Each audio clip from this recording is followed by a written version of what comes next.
Chapter 6. The River at War. In 1860, Abraham Lincoln was elected the 16th President of the United States. The question that horribly divided the country was over slavery. Owning slaves was legal in southern states, but in northern states it was against the law. Lincoln was from the North. He hated slavery. He wanted to make slavery illegal in every state of the Union. Southern states believed that it was up to each state, not the president's, to decide its own laws. By 1861, 11 southern states had decided to leave the United States and start their own government. They called it the Confederate States of America. By April, America was at war. Northern Union soldiers were battling Southern Confederate soldiers.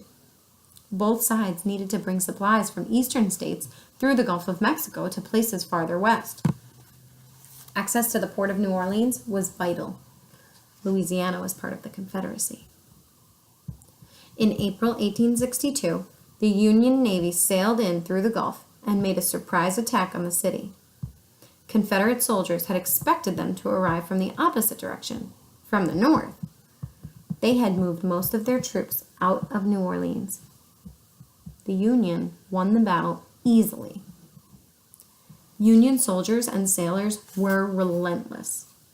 In the northern Mississippi River, the Army and Navy worked together.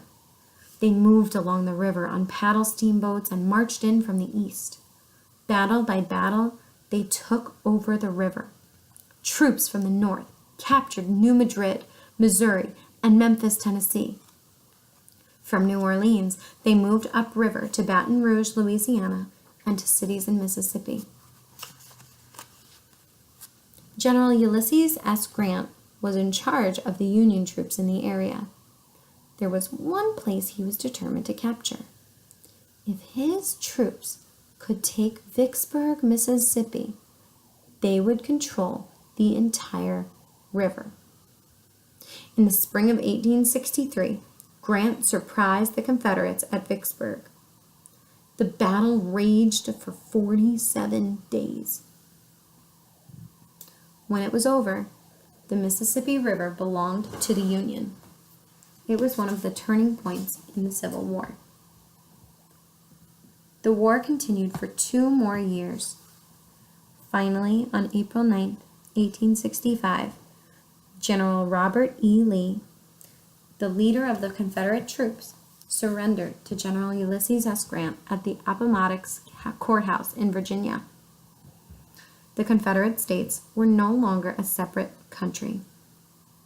As before the war, they were part of the United States. Before long, the call of "Steamboat a-comin'" could be heard along the river. Billowing smoke drifted in the distance. The river was alive once again.